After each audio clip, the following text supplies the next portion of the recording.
हरि सुंदर नंद मुकुंद हरि नारायण हरि ओम। हरि सुंदर नंद मुकुंद हरि नारायण हरि ओम। हरि केशव हरि गोविंदा हरि नारायण हरि ओम। हरि सुंदर नंद मुकुंद हरि नारायण हरि ओम। राधे राधे दोस्तों, भारती वंदनी चैनल में आपका स्वागत है। दोस्तों, आज मैं आपको पुरुषोत्तम मास की पूर्णमासी की व्रत की कथा सुनाने जा रही हूँ। जैसा कि हम जानते हैं कि सभी मासों का राजा होता है पुरुषोत्तम मास, जिसे भगवान श्री कृष्ण ने न केवल अपना नाम दिया बल्कि अपने गुण भी दिए।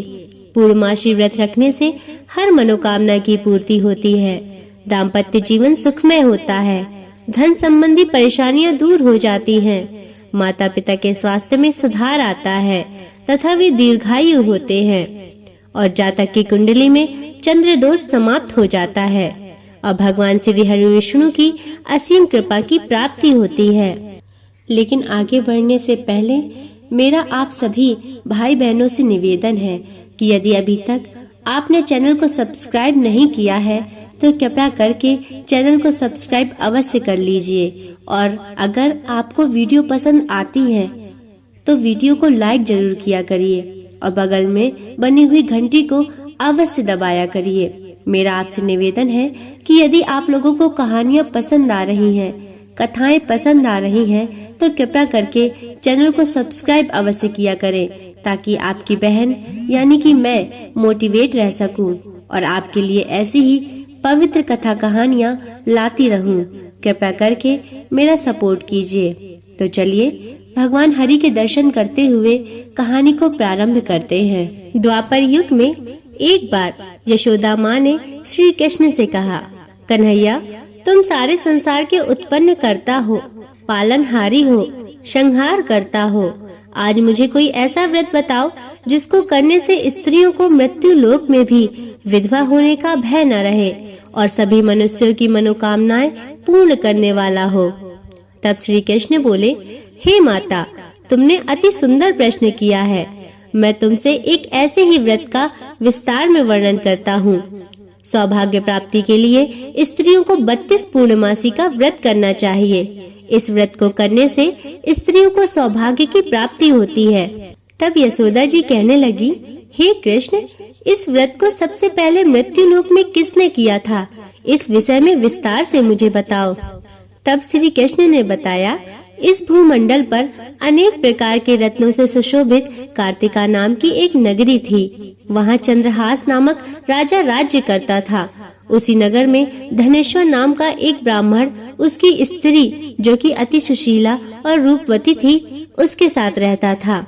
उसके घर में धन धान्य आदि की कोई कमी नहीं थी। संसार की सारी सुख उसे थे, परंतु उनके घर में एक बहुत ही बड़ा दुख था कि उनके कोई संतान नहीं थी। एक समय एक बड़ा योगी उस नगर में आया। वह योगी उस ब्राह्मण के घर को छोड़कर बाकी सभी घरों से भिक्षा लेकर भोजन किया करता था। वह रूपवती से कभी भी भिक्षा नहीं लिया करता था। एक दिन वह योगी रूपवती के घर की ओर भिक्षा लेने आया। रूपवती ने सोचा कि शायद आज योगी महात्मा उससे भिक्षा ले, परंतु योगी ने उससे भिक्षा नहीं ली और किसी अन्य घर से भिक्षा लेकर चले गए और गंगा किनारे भिक्षा को प्रेम पूर्वक खाने लगे। तभी धनेश्वर ने योगी का यह सब कार्य देख लिया। अपनी भिक्षा के अनादर से दुखी होकर धनेश्वर योगी से बोला, हे महात्मा, आप सभी घरों से भिक्षा लेते हैं, लेकिन मेरे घर से भिक्षा कभी नहीं लेते, इसका क्या कारण है? तब योगी बोले, निसंतान के घर से भीख पतितों के अन्न के तुल्य होती है। जो पतितों का अन्न खाता है वह भी पतित हो जाता है। क्योंकि तुम निसंतान हो, इसलिए पतित होने के भय से मैं तुम्हारे घर से भिक्षा नहीं लेता। धनेश्वर यह बात सुनकर बहुत दुखी हुआ और हाथ जोड़कर योगी के चरणों पर गिर गया और कहने लगा, महाराज, यदि ऐसा है तो आप मुझे पुत्र प्राप्ति के उपाय बताइए। आप सर्वज्ञानी हैं, मुझ पर कृपा कीजिए। मेरे घर में धन धान्य की कोई कमी नहीं है, परंतु संतान दुख मेरा सबसे बड़ा दुख है। तब योगी बोले, हे ब्राह्मण, तुम चंडी की आराधना करो। घर जाकर उसने अपनी स्त्री को सारा वृत्तांत बताया और स्वयं तप करने के लिए वन में चला गया। वन में जाकर उसने चंडी की उपासना की और उपवास किए। चंडी ने 16वें दिन उसको स्वप्न में दर्शन दिया और कहा, हे धनेश्वर, जा, तेरे घर में पुत्र होगा, परंतु वह 16 वर्ष की आयु में मृत्यु को प्राप्त हो जाएगा। यदि तुम दोनों पति पत्नी 32 पूर्णमासी का व्रत विधि पूर्वक करोगे तो वह दीर्घायु हो जाएगा। जितनी तुम्हारी सामर्थ हो उतने आटे के दिए बनाकर भगवान शिव जी का पूजन करना, परंतु पूर्णमासी के व्रत 32 होने चाहिए।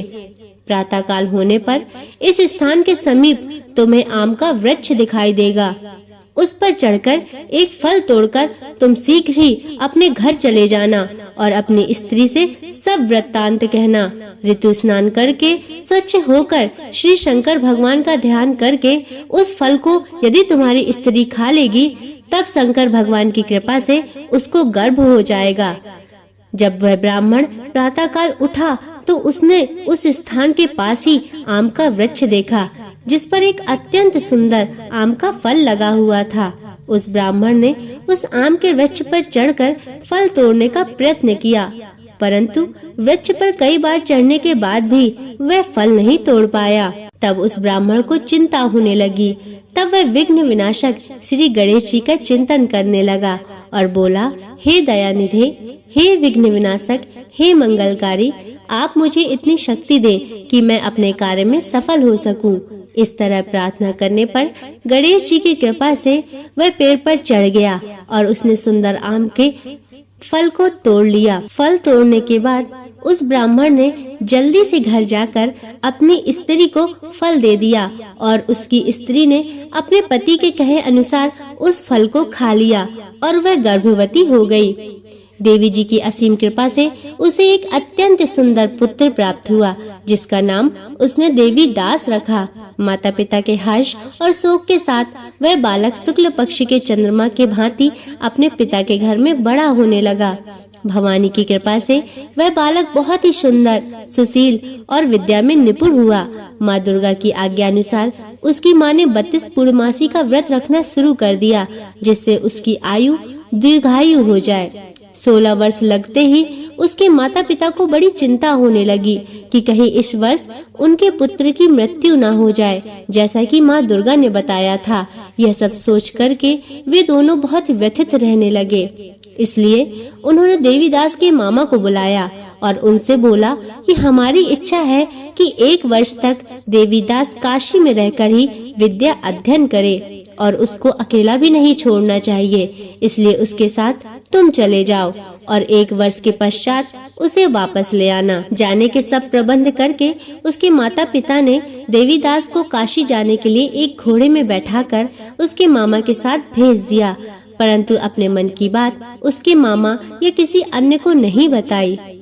धनेश्वर और उसकी पत्नी ने अपने पुत्र की मंगल कामना और दीर्घायु के लिए भगवती दुर्गा की आराधना और पूर्णमासी का व्रत करना आरंभ कर दिया। इस प्रकार बराबर 32 पूर्णमासी के व्रत को पूरा किया।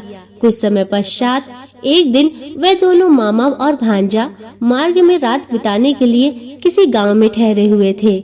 उस दिन उस गांव में एक ब्राह्मण की अत्यंत सुंदर, सुशीला, विदुषी और गुणवती कन्या का विवाह होने वाला था। धर्मशाला के अंदर वर और उसकी बारात ठहरी हुई थी और उसी धर्मशाला में देवीदास और उसके मामा भी ठहरे हुए थे।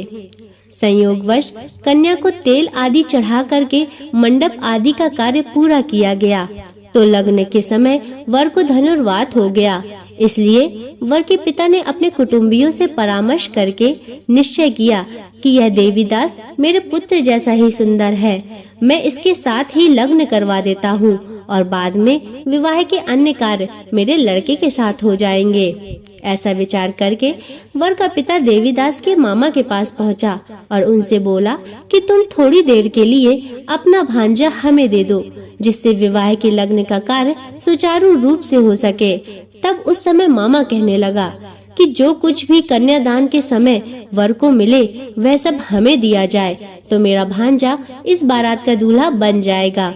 यह बात वर के पिता ने स्वीकार कर ली और देवीदास दूल्हा बन गया और उसके साथ सभी विवाह की रस्में रात्रि में विधि पूर्वक संपन्न हो गयी।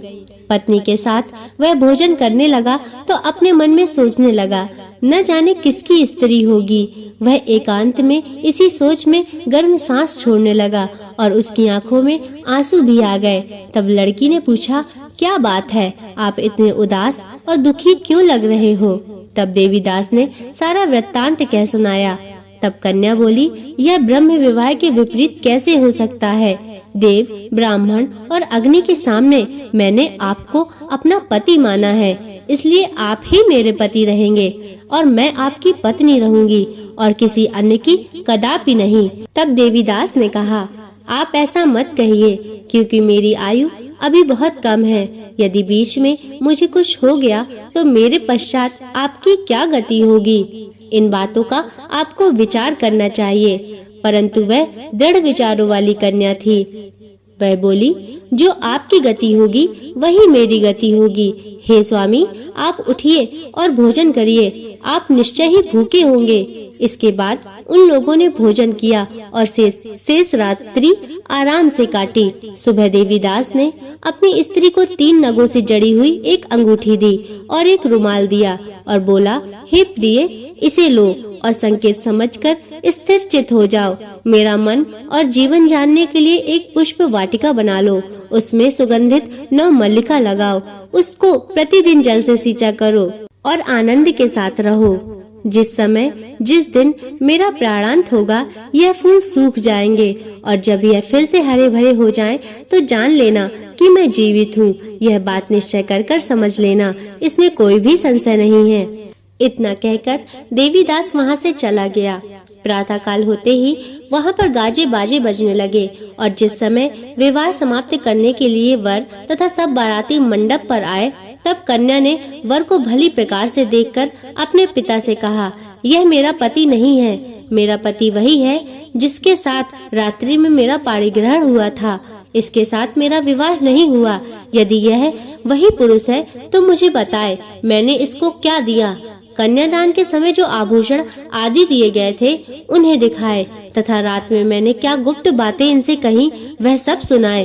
पिता ने उसके कहे अनुसार वर को बुलवाया और कन्या की यह सब बातें सुनकर वर कहने लगा, मैं कुछ भी नहीं जानता। इसके बाद लज्जित होकर वह अपना समूह लेकर वापस चला गया और सारे बाराती भी अपमानित होकर वहाँ से लौट गए। भगवान श्री कृष्ण बोले, माता, इस प्रकार देवीदास काशी विद्या अध्ययन के लिए चला गया। कुछ समय बीतने के बाद काल से प्रेरित होकर एक सर्प रात्रि के समय देवीदास को डसने के लिए आया। उस विषधर के प्रभाव से उसके शयन के चारों ओर का स्थान विष के प्रभाव से विषमय हो गया, परंतु व्रत के प्रभाव से उसको काट नहीं पाया, क्योंकि पहले ही उसकी माता ने 32 पूर्णमासी का व्रत कर रखा था।